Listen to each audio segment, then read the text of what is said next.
Welcome back, everyone. This is the tarot portion, or the divination portion of the AstroTarot Show that aired on July the 5th. So we're going to start. I'm not going to do this underneath card because I'll forget and go straight into that. Let's do our oracle cards. Let's do one thing at a time. That seems to be the going thing here lately, is one thing at a time. There's a lot of stuff going on. There's a lot of things that want to push us to do something right now, or that should have been done yesterday. We can only do things one day at a time. So, okay, for our Celtic tree month, we have the strafe or the blackthorn, and there's its symbol right there. You can see that.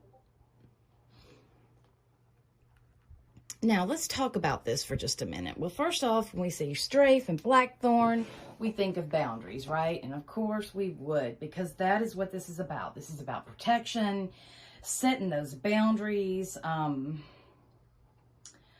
like outside influences that are trying to bother you, set those boundaries up for that. It's just about protecting yourself. And, you know, when we're building something, when we're trying to create something, we want to protect our creation from those that do not value what we are creating. I get such a hard time for telling people, do not cast your pearls before swine. And this is basically meaning, do not, you know, share things with people that are going to, number one, not understand what you are saying and not understand what you are trying to do and what you are trying to achieve. And they don't understand the mechanisms and everything that's going in within you. We have to learn discernment. That is greatly missing in our community, as well as the whole of the world collectively. Discernment is one of the words that people rarely use, but it's one that is greatly needed. Now, the associations with this would be Pluto, Hades, of course, and let's see, Seth of Egypt. That would go along with with Pluto and Hades, as well as the crone aspect of the goddess. So, this is about having to deal with, you know, negative situations, things that are going on around you, that aren't really good for you. Things that are influencing you from the outside that are making you question some stuff about yourself. The blackthorn is very strong and it's impenetrable. And it's telling you that, you know, we have to learn how to be the calm in the middle of the storm. We have to learn how to be the eye of the hurricane, so to speak. We have to protect ourselves. We have to use discernment, who to share things, who not to share things with, and that sort of thing. And, you know, and learning the difference in between people that are your true friends, those that are acquaintances, those that are business acquaintances, and so forth. We have to have these things, because if not, we're going to set ourselves up for failure every single time. So let's see what our mystic says. Okay, this is the Witch's Brew. Isn't that beautiful? Let me see if you can see that good. I'm sorry. I sit down to do the readings, so I just want to make sure that you're seeing this good. The Witch's Brew, there it is. Well, first off, about the Witch's Brew, whenever we think about that, well, I mean, I guess, considering, I guess is who you are, but most of the time we think about healing, right? We see all this green here, and we see all the different elementals that are through this, the faces, all of this, the Witch's Brew. So this is about healing, yeah, and it's also about cultivating and refinement. It's about, you know, a good, you know, those that do work with herbs, you know, they always make sure that their herbs are stocked, that everything is there, that what they need. Some people work with certain herbs more than others, and that sort of thing. But here, this is about, you know, the witch's brew. This is about, you know, it's taken her some time. You see all of this. This represents, to me, this represents like plant kingdom, things like that, maybe seeds. That's what it looks like. So, and it takes some time to develop knowledge and skills when it comes to herbal work like that. It's not something that you can just, you know, learn in a night. There's a lot of different things. There's a lot of different facets of herbs that we have to know. But here, this is about, you know, developing the skills that you need to cultivate what it is you're wanting to cultivate, that knowledge, that wisdom, all of that.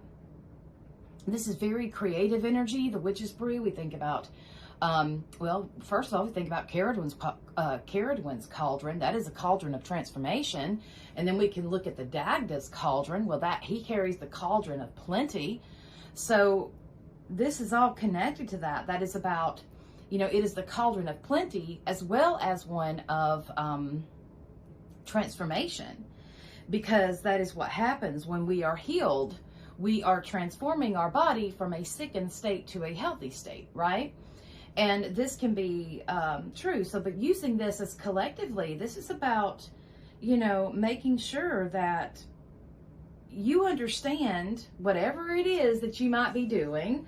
You may not be an herbalist, or you may not even, you know, consider yourself a witch or whatever. But this is saying that whatever that you're aiming to do, you need to cultivate the wisdom, the knowledge, the skills, whatever is entailed in that. And that needs to be, that is where you need to focus your energy when you're trying to create something.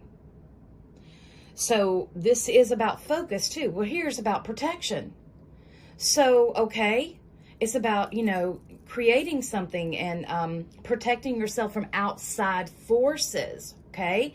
And then we have the witch's brew that is telling us this is a very healing and transformative time, that it is very important that we are, you know, it looks like she's looking into the smoke and she's getting these, whatever she has in her cauldron, this information, the smoke, these messages, right? The smoke is considered part of that air element. So speaking and then getting that wisdom. So this is saying that you really need to concentrate on, you know, concentrate and focus on what it is that you're trying to create and grow. The cauldron is about creativity as well. So definitely, that is going into learning and cultivating those skills, the knowledge, everything you need to go forward. So let's see what we have here. Now, next we have the eel, the iris, which is safety. Okay, so we have the word, well, we had boundary, okay, but boundaries and protection is what? Safety. Now, when we look at the eel has that electricity within it, right? And it makes it very good for protection. It keeps it safe. They bury themselves in murky waters, you know, because they blend in. And eels are very slippery, so they're able to, you know, get in and out of things. They're kind of like cats. You know how cats, as long as their head can fit in the hole, their body can, normally, typically. But anyway, with eels, they're very slippery, so they're able to get away, escape harm very easily. Now, the iris is very tall, and it's a hardy plant. And that is actually where the fleur de lis comes from, that medieval symbol. The fleur de lis is used a lot in French. You can see that in France. But this is about power and victory. And so this is about, you know, when we look at safety, well, this is within our lives. So we have one of protection, boundaries, healthy boundaries. We have one of healing and one of cultivating ourselves, one of maybe you're going through a transformation right now in your life. Maybe you're starting a lot of the things that are going on, and I'll be talking about this in a later episode, but with the nodal shifts, you know, this is a lot of change for a lot of people that is affecting the cardinal signs as well as the fixed signs. So you could be having to look for a new job. You could be starting a new career. You could be gaining skills to, you know, maybe you've lost your job and now you're gaining some extra skills in order to go and find a better job. But this is about also creating healthy boundaries. And, you know, I'm going to tell you something. When you create healthy boundaries, people will take offense to it. But you can't let that. I mean, people, just because, you know, just because somebody knows you doesn't mean that they have access to everything about you. So you're having to, in order to cultivate yourself, in order to grow and to do what you're doing, you're going to have to set these healthy boundaries, because there is outside forces that is coming that's going to try to stop you. I always see this as our test and our challenge to see how much we want something. And I will tell you, every time you are doing something good and you're prospering in your life, there's always going to be those that try to shoot you down. It's never fails. Mediocrity always attacks excellence every single time. So if you've got haters, then you're doing something right. But continue, though, to set those healthy boundaries, because you don't want that energy to interfere. You don't want that negative energy, that outside influence to interfere what you're trying to build in your world. So let's get on with the tarot. Let's look at the card underneath. Okay, so we have the Three of Swords. We had that on the last reading. If you go back and look at that, the reading from June the 28th. Go check that out. And here, this is about choosing. We're having to make a decision. That's heartbreaking. I'm not feeling that this is going. I'm not feeling any kind of harshness from this. It's almost like something that you already knew. But let's get on with the reading and let's see. This is the underlying reading. And normally you see this where you're having to make a choice, and you're having to make a choice because. And it's hurting your heart because it's something that, you know, is kind of no longer needed in your life, but yet you're still emotionally connected to it. So, I mean, and that could be a number of different things, guys. I mean, seriously, we could be talking about your old comfortable pants that you have to get rid of because they got too many holes in them and they just look too bad. It could be that simple. But, of course, we know that life is not that simple. So in our past, we have the moon. All right. See the scorpion down there, the water. Of course, the moon is connected to Cancer, which is about our emotions. The wolf and the dog. And you see the trail. He is, he's coming out of those primordial waters of creation. And he's walking his path. And you see the path goes up the mountain. Okay? The path goes up that mountain, and this is something that he is having to, it's a path that he's having to walk. It's his own spiritual journey. Now, the number on here, right there's the number, is the number 18. Okay, now let's look at this number for a little bit, and let's compare it. I'm not going to go too much into numerology, because I know we only got a short time. But right here we have is the number 1, number 18, right? We have the number 1, which represents the Magician card, which is about our self-consciousness, okay? Well, then we have the number 8 card, which is about strength. That's the Strength card, and that's about finding harmony between our human and our animalistic side, finding that balance. And that is greatly needed. And remember, we're still spiritual beings having a human experience, and we are here in the physical world to have a physical experience. So we have to remember that. And then we have, of course, 18. If we divide that down, that's a number 9, and that connects us to the Hermit card. And the Hermit card is about our inner essence, and that's about our solitary development. That is so in this in this card, the Hermit would be the highest expression, right? So this is showing that you know, this is showing the results of developmental cycles, right? Because we have the wolf and we have the dog. And that full moon is shining very, very bright. And remember, the sun is a reflective. It reflects, the moon reflects the sun. The moon is reflective. So when the moon is full, it is reflecting the light of the sun.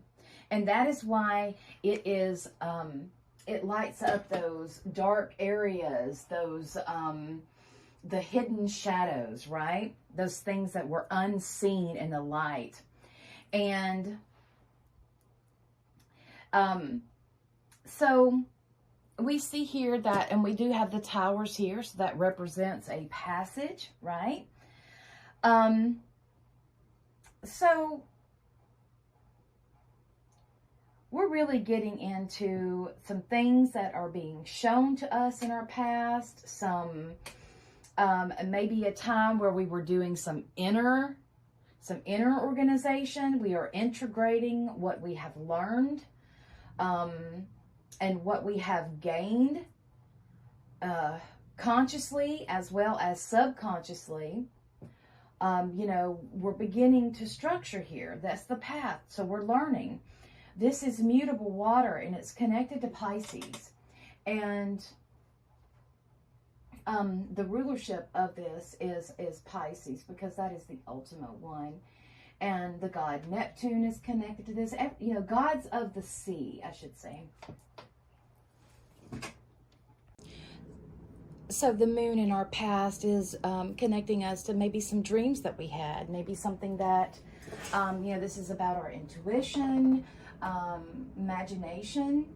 Also psychic work, your intuition and psychic abilities being enhanced. So this is in the past. So this is, or it could have been something that we have revealed. Let's turn these over because I want to see what all's going on. I want to see. Alrighty, now we can see, right? So right after this revelation has come to us that is there to kind of, it gives us this foundation in order to build upon again, right? We have death, and death takes us into a complete transition. Death is, the end of one way of being and another way of being. Energy is neither created or destroyed. It is transformed. And we see the card here, of course, the number is number 13. Death is all matters of transformation, okay? And when we are in the death card, we are having to change and get out of those ways that we once did for various reasons that,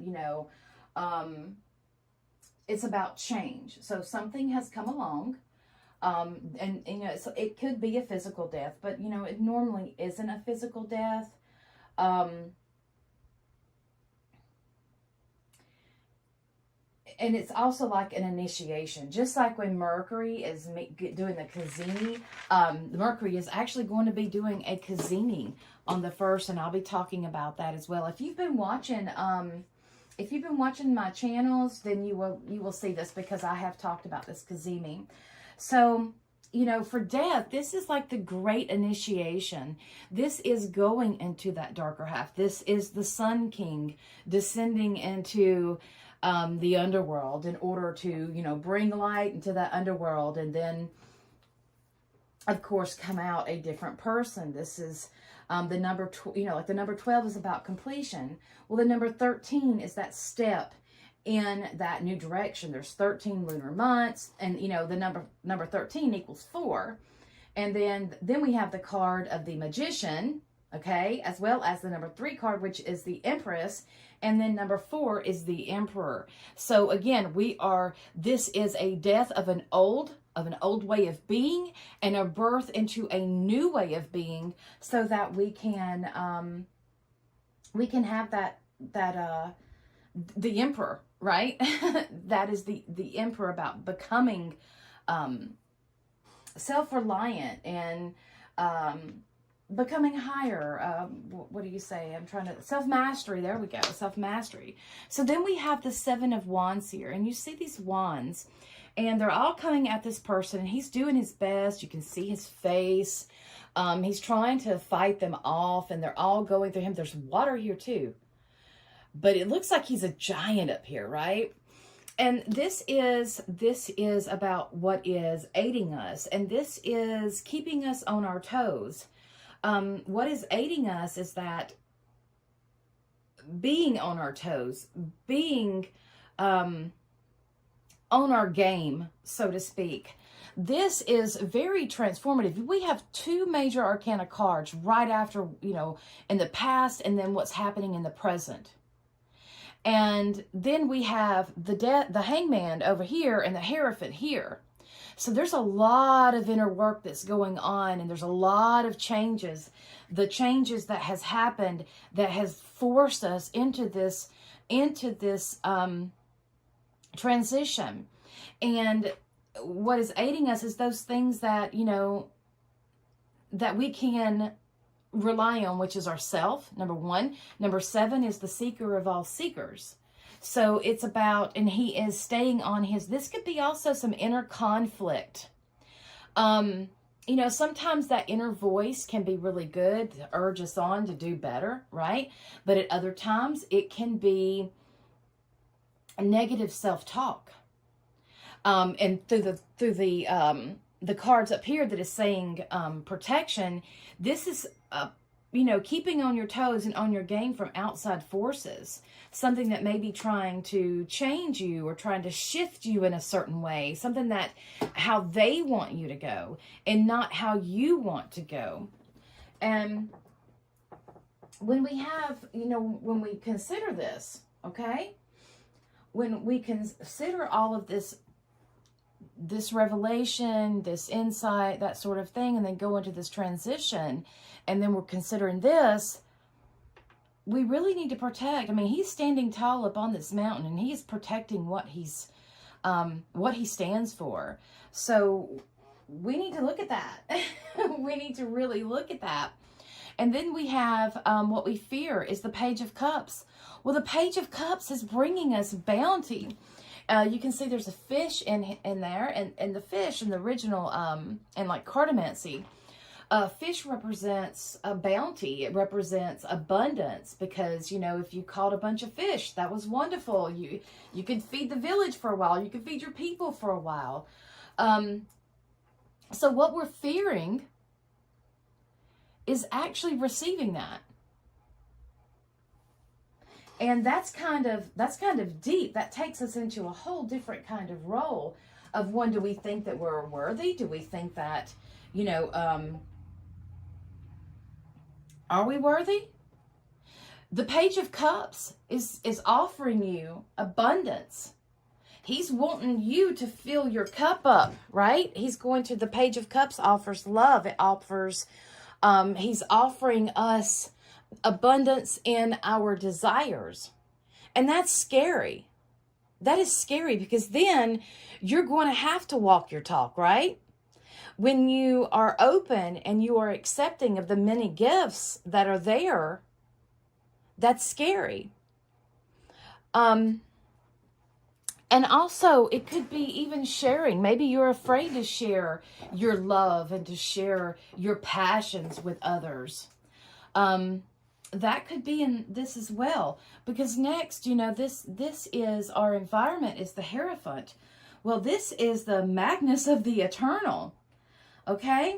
The rulership for this is Taurus. And with the Hierophant, we have, the Hierophant is associated with education. This is about learning and growing, because you see his pupils are right here. Okay? The students are right here before him, and they're looking up to him. The 3 realms. Number 5 is a transition as well. You know, and I will say, because I know some people look at these cards and they say, oh, this is Christian and blah, blah, blah. And, well, the Hierophant is an ancient Greek word. Okay? It came out, I think it was 15th century, maybe? I don't know. But the Hierophant, it means the revealer of holy things. So, and, you know, the Hierophant was the chief of the, it's called the Eleusis, but I know a lot of people call it that, but I believe the correct pronunciation, and I think this is from the Athens area, is Elefsia. So, but you know, he is the one who oversaw the rites of initiation. Okay? He's the one that gave the teachings. He offered the sacred words, the symbols, the chants, all of that they had during their sacred rites and teachings. He was that. And the Hierophant it symbolizes like righteousness and the sacredness that is present within our physical world. He's in a temple. He's standing in between two pillars. The number 5 is on the card. And this is, you know, this is about transition as well, but it's also, it is about adapting. The number 5 is about adapting and adjusting to the different energies and the different ways. So this is telling you, like, in your environment, you need to learn how to be successful. You need to learn how to adapt to it. You know, this card is about intelligence. It's about learning. It's about education. It's also can be connected to communication. So when we get into this understanding of the Hierophant, you know, and this being in the environment, this is telling us that our best way is to adjust and to adapt to these changes. Do it in ways that are going to be beneficial for you, that is smart for you. Use your intelligence, use your wisdom. And this could actually represent a person. For this to be an environment, this could represent maybe a lawyer or someone in authority coming into your life and offering you assistance. So, you know, we have that as well. Well, then for our kind of hopes and our dreams, and that will help. The card that will help guide us on that is the Hanged Man. Now this is a very interesting card. The Hanged Man is one of those. It's one of those cards that really it gets misunderstood. The rulership is water here, and it's interesting because, you know, 12 is, like we just said, when we talked about the Death card, because the Death card is number 13, right? Well, what comes before 13? Well, 12. 12 is 12 is that completion.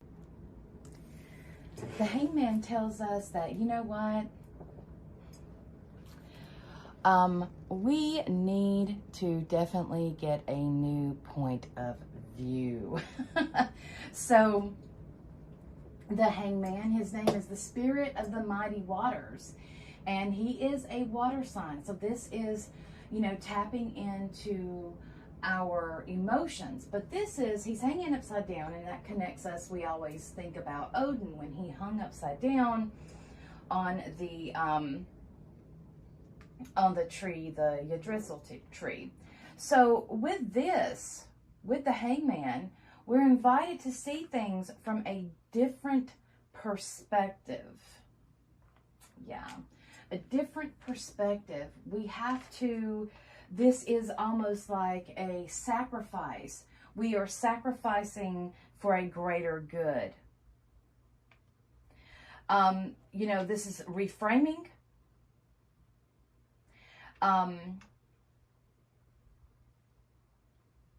Even restructuring.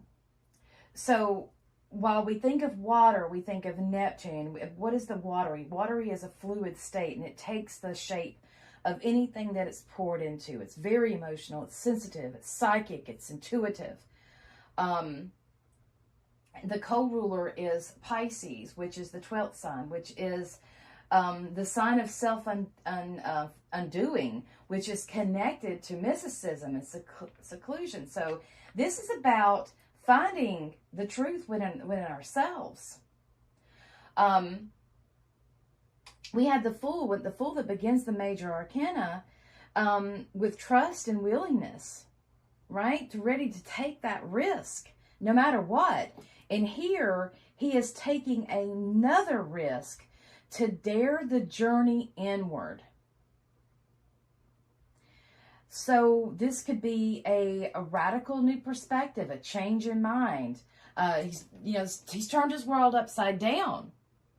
So through this is about, having a different perspective over what is going on and what is happening, and going into more depths. The number 12 on this card is completion.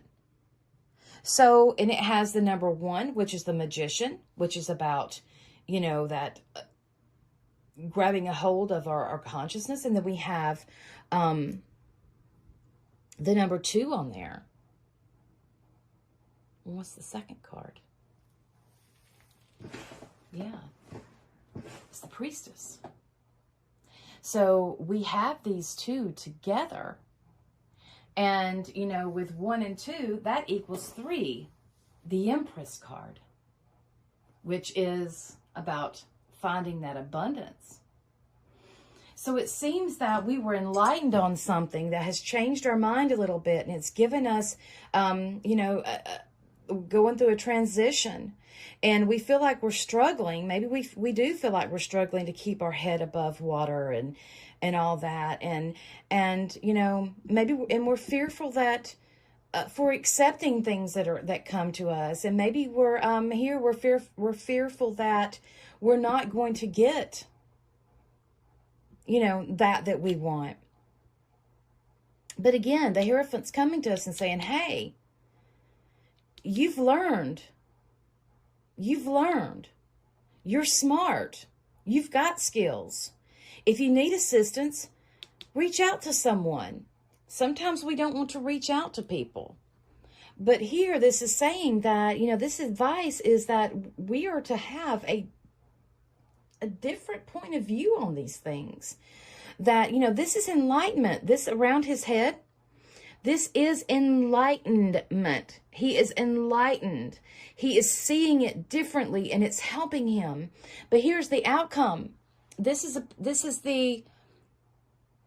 outcome is the 4 of Pentacles, and that is protecting what we value. And this is taking us into the Venus return.